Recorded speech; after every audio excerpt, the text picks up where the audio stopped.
जितने भी आज दुनिया के अंदर धर्म है, दर्शन है, पहले जो है धर्म जो है और दर्शन एक साथ हुआ करते थे, क्योंकि इतना ज्ञान का प्रचार प्रसार नहीं था। लेकिन आजकल धर्म को अलग कर दिया गया है, दर्शन को अलग कर दिया गया है। और भारतीय हमारी जो विश्वविद्यालय हैं, जो कि पीसी क्लास के ऊपर, यूजी क्लास के ऊपर, डॉक्टरेट के ऊपर, पोस्ट डॉक्टरेट के ऊपर 55 तरह के धर्म दर्शन के बारे के अंदर, भारतीय धर्म दर्शन के बारे में पढ़ाती है और उसके व्यक्ति को ट्रेंड करती है, संस्कार देती है, क्योंकि हम समन्वय विश्वास करते हैं। भारतीय संस्कृति अनेकता में एकता वाली संस्कृति है, इसीलिए 55 तरह के धर्म दर्शन साथ में टिक जाते हैं। हर एक अपनी अपनी बात करता है, कोई किसी का गतिरोध नहीं करता, कोई किसी के पास भेदभाव नहीं करता, कोई किसी की बुराई नहीं करता, अपनी अपनी आइडियोलॉजी सबका सम्मान करता है, सर्व धर्म संभाव होता है। तो सभी धर्म दर्शनों ने, भारतीय धर्म दर्शन ने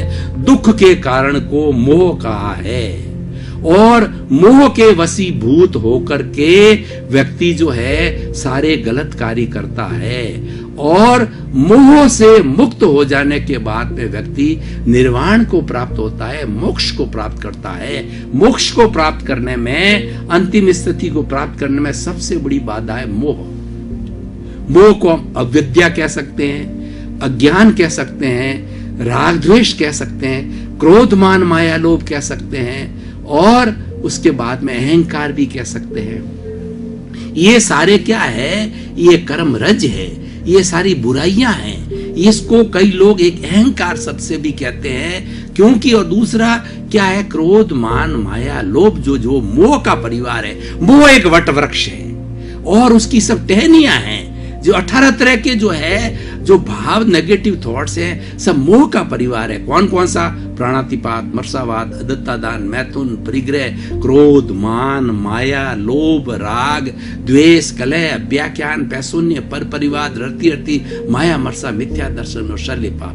यानी जीवन की सारी बुराइयां हैं, वो उस मोह रूपी वट वृक्ष की शाखाएं हैं। सारे मोह के परिवार में मोह जाकर के जुड़ती है, इसलिए मोह का इतना वर्चस्व है, और मोह बुराइयों की जड़ है। और मोह के बाद में जब हमारे अनाशक्ति आती है, हम निर्मोही हो जाते हैं, तो हम उस बुराई से हट करके अच्छाई के पाड़े में चले जाते हैं। और जब अच्छाई के पाड़े के अंदर व्यक्ति आता है, तो धीरे धीरे मुक्ति की ओर उसका प्रयाण हो जाता है। तो आज हमारा विषय है मोह से मुक्त हो बुद्धि। अब देखिए, बुद्धि अकेली नहीं है। हमारे शरीर को देखें तो इस शरीर के साथ साथ में क्या होता है?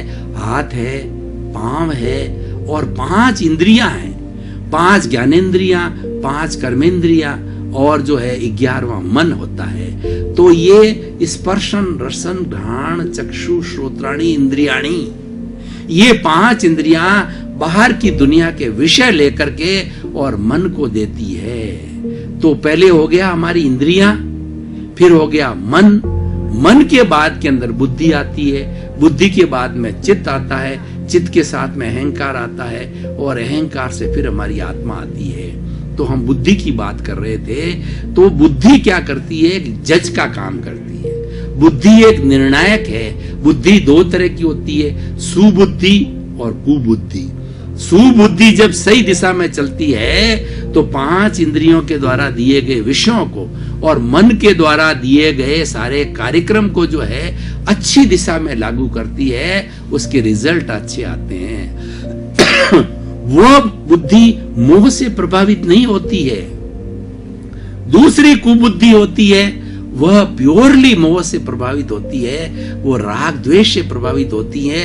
वो चश्मा लग जाता है, पीला चश्मा लगता है तो सावन के गधे को हरा ही हरा नजर आता है, क्योंकि वो हरे रंग का चश्मा लग जाता है। जिसको पीलिया हो जाता है उसको क्या है, सब पीला पीला नजर आता है, ये चश्मा है।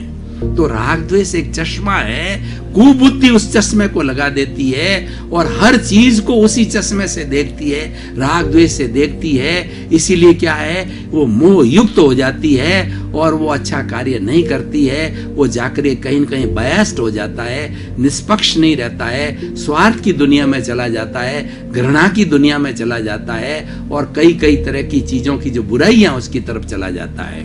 एक हमारी बुद्धि के ऊपर होती है प्रज्ञा। प्रज्ञा निर्मोही होती है। प्रज्ञा हमारी आत्मा की रिप्रेजेंटेटिव है। प्रज्ञा में मोक्ष ले जाती है।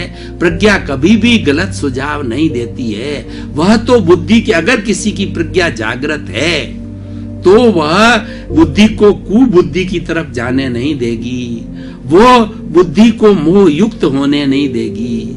प्रज्ञा जागृत करने के लिए साधना करनी पड़ती है।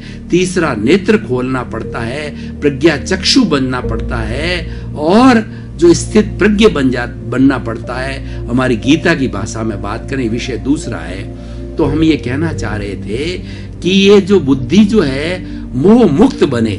भाई और बहनों, ये बहुत जरूरी है। ये हमारे पर निर्भर करता है कि हम मोह युक्त रहें या मोह मुक्त रहें। क्योंकि जब हम बीज कोई भी किसान है जो है बारिश के समय के अंदर बीज बोने के पहले वो स्वतंत्र है, लेकिन जब बीज बो दिया गया तो वो परतंत्र हो जाता है, किसी के अधीन हो जाता है। कैसे?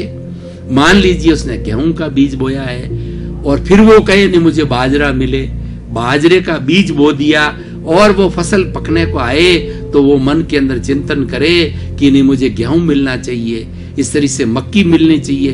बोया कुछ और पाना कुछ चाहता है, ये संभव नहीं है। जो बोया गया है, what you are sown you will reap the same thing. जैसा कर्म करोगे वैसा फल मिलेगा, और कर्म के अनुसार ही बुद्धि हो जाया करती है। बुद्धि कर्मानुसारिणी, जैसे कर्म होते हैं उदय में आते हैं वैसी बुद्धि हो जाती। तो हमने बीज कैसा डाला है, वो बीज जो है वो भाव बीज कहलाता है, वह कर्म बीज कहलाता है, और वो कॉज कहलाता है। हमारी इस दार्शनिक दुनिया के अंदर nothing can be there without the cause. To get the effect cause will be always there. यानी कारण के बिना कार्य नहीं होता है।